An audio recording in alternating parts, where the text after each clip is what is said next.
Hello! Hello! Well, this will be my second video, I hope, when I edit it, whenever I decide to edit it. Anyway, so, yeah, there was a nuclear accident, let's say, when I was testing things. I have been watching Simon & Lewis's Tekkit videos, and they're quite enjoyable. And they reminded me that I had actually figured some weird shit out in Tekkit a few patches ago. And then the exciting thing was that when I tested it, it still works. So I'm do a little demonstration. As you can see, look, there's sugarcane, and look, there's an alchemical chest and a pedestal with a ring on it. If you don't know what this stuff is, this is pretty much all equivalent exchange. Pretty much. Well, it is all equivalent exchange. The rest of Tekkit comes later, and that's just an engine. It has nothing to do with this.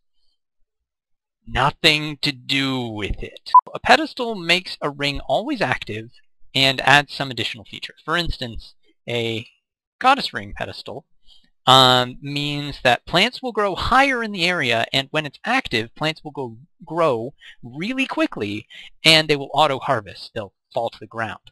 Now, I was making a farm at one point, that's when I discovered this, with the idea because the black hole band, when active, if you chuck something at it, like this, it gets sucked in, and it goes into the chest.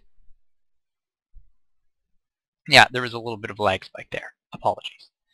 It goes into the chest. Now, you see I have a gem of eternal density in there. That's going to be relevant in a minute. So that's active. It'll suck things into the chest, and the gem of eternal density will crush it down. And you're like, well, okay, that's kind of useful. I mean, so this little farm, but it's so little. I mean, why is it so little? It's little for a reason. Now, watch what happens when I turn on the goddess band pedestal. Do you see those? That's sugarcane. That is sugarcane being created and consumed by the chest at an incredible rate. Look at that. It's a diamond per second of compression. And when you get enough diamonds, you get a dark matter. And when you get enough dark matter, you get red matter.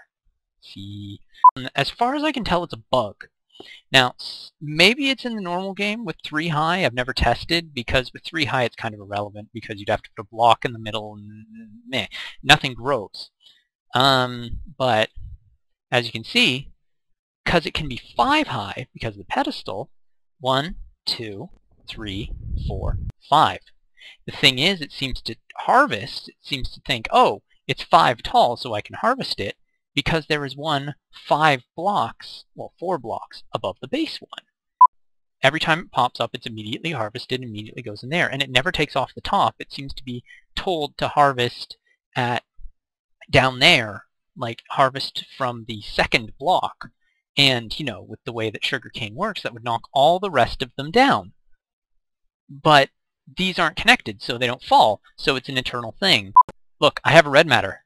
I have a red matter.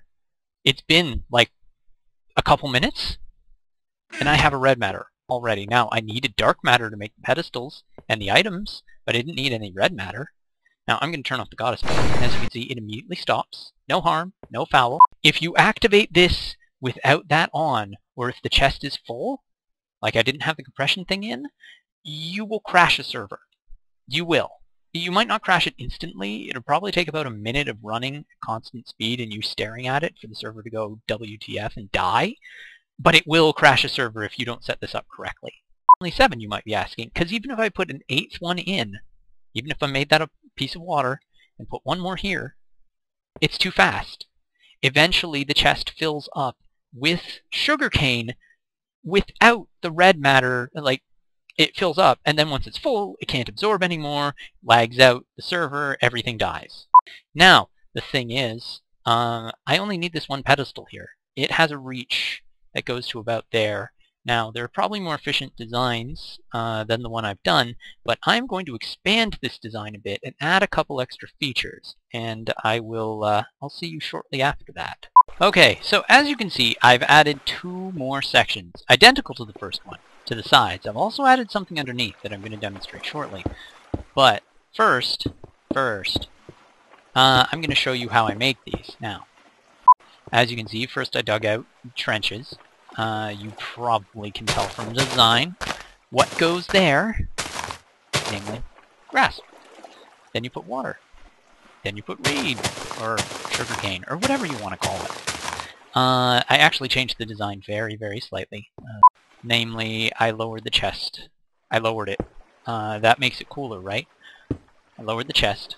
And as you can see, you put the pedestal, you put the ring in, you turn it on. Always turn it on as soon as you place that, just to be sure. Now, you may have noticed that I actually filled in the sides. This was blank before. That is because you don't want empty gaps. It's okay to leave a gap here, so that you can get at the loots, if you want to do it that way. But I'm doing it a different way, which I'm going to demonstrate.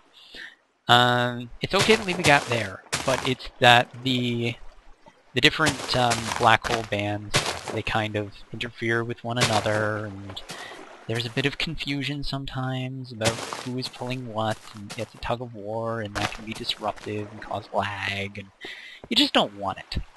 Honestly, you just do not want it. So, we're doing this. We're doing it live, sort of. I did this live. No post-commentary this time. Well, then again, maybe you couldn't tell that the last was post-commentary, except I put it in the comments. So, if you don't read comments, that's your business. Not my business, it's your business. I read comments. Probably shouldn't sometimes. Okay, so, this one is set up just the same as the rest. You saw how I did that. For the special, for the secret. Now, the secret is that we can make this automated a little bit. We can add some tricky bits to it. Oh, I almost forgot. The most important thing, always make sure you put the gem of eternal density. This chest will fill up very quickly. I am not even joking. You would be amazed, just like the first time I was when I saw it. Just, holy crap! It stunned me. It floored me. And then I picked myself up off of the floor, where it had floored me.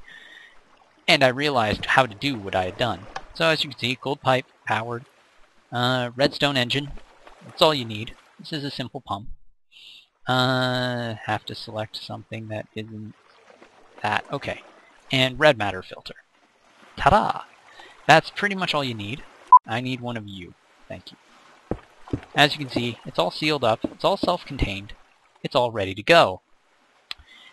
An additional thing that I added, that I forgot to add the remote to my inventory for, and I might as well add this fucker here.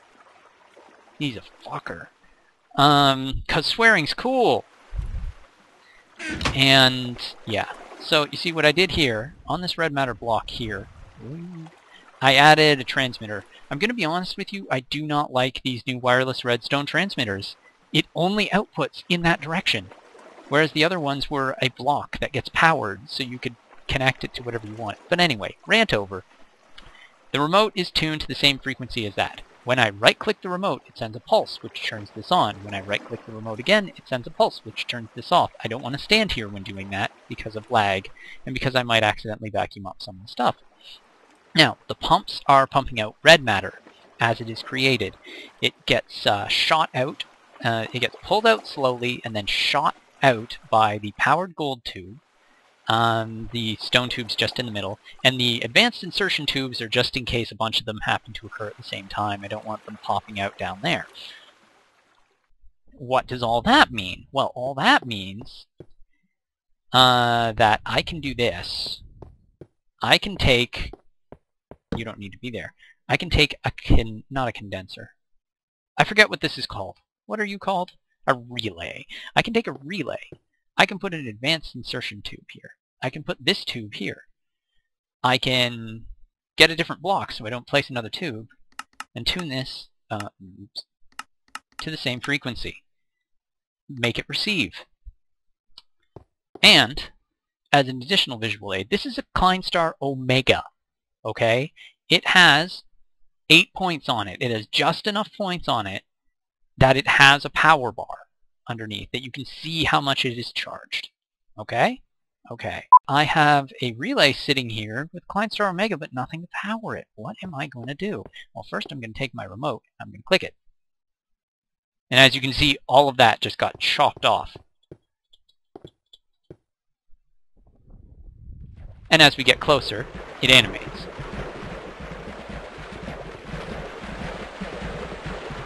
But yeah, there's a little bit of splashing now because it's a little lower. We're waiting for one of those 4 black hole bands and compressors to generate for us a red matter.